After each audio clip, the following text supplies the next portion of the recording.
Covid কিন্তু যে কোনো সময় মহামারী আকার ধারণ করতে পারে। আমরা এই মুহূর্তে যতগুলো ভেরিয়েন্ট পেয়েছি, আমরা যদি স্টাডি করি যেরকম আমাদের হংকং, চায়না, সিঙ্গাপুরে যে ভেরিয়েন্টটা ছড়িয়েছিল সেটা XFC অ্যান্ড XFG, যেটা কিন্তু আমাদের পার্শ্ববর্তী দেশেও কিন্তু টু মাস প্রিভিলেন্ট। এছাড়াও কিন্তু ইউকেতে নতুন একটা ভেরিয়েন্ট এসেছে NB.181, যেটা আমরা নিমবাস বলে থাকি। এই ভেরিয়েন্টগুলো কিন্তু এখন পর্যন্ত প্রমাণিত হয়নি যে এগুলা আগের চেয়ে সিভিয়ার, কিন্তু আমরা we should be কশাস on that regard that. আমাদের কিন্তু আপনারা জানেন যে কোনো সময় COVID-19 যে ভাইরাস রয়েছে, they can change their variant, they can change their genome. তো এরকম যদি ঘটনা ঘটে যে এরা ব্যাপক পরিমাণ তাদের ক্যারেক্টার চেঞ্জ করে ফেলেছে, যেটাকে আমরা অ্যান্টিজেন শিফট অথবা অ্যান্টিজেন ড্রিফট বলে থাকি, এরকম কিছু ঘটলে কিন্তু ইট মে বি ভেরি সিরিয়াস।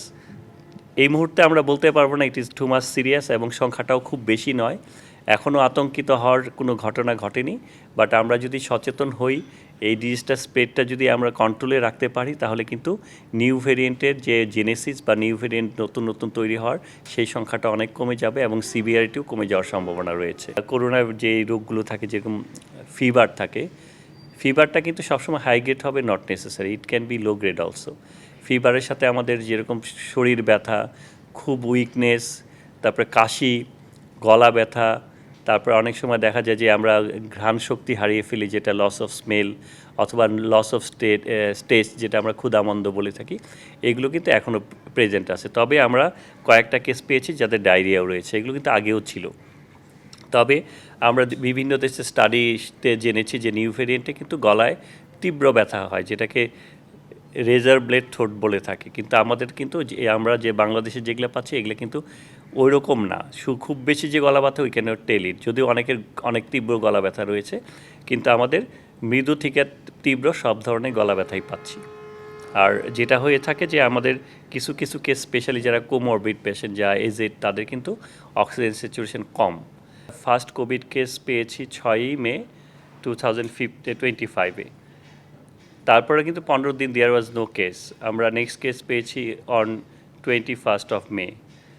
এরপরে আমরা মে মাসের লাস্ট 6 দিন আরও 4টা কেস পেয়েছি, কিন্তু সেই হিসাবে গত মাসে আমরা টোটাল মাত্র 6টা কেস পেয়েছি। কিন্তু আজকে পর্যন্ত আমরা এইখানে হসপিটালে অ্যাডমিশন নিয়েছে 44 জন covid patient. So it is easily perceive যে number is increasing day by day. আমরা যেই পেশেন্টগুলো পেয়েছি, আমরা হয়তো নাম্বারটা খুব বেশি না, 44, উই ক্যান স্টিল সে যে it is very high number, but we are concern on that যে এই 44-এর মধ্যে কিন্তু আমাদের এই মুহূর্তে 7 জন পেশেন্টকে অক্সিজেন দিতে হচ্ছে। এটা কিন্তু অ্যালার্মিং।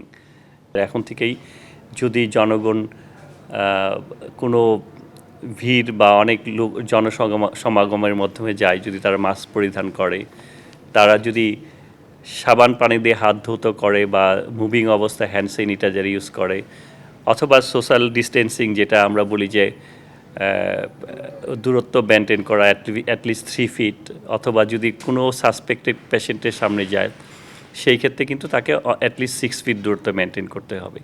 এই মেজারগুলো যদি আমরা মেনে চলি, তাহলে আমি আশা করি যে COVID-19-এর প্রকোপ অনেকটাই কমে যাবে।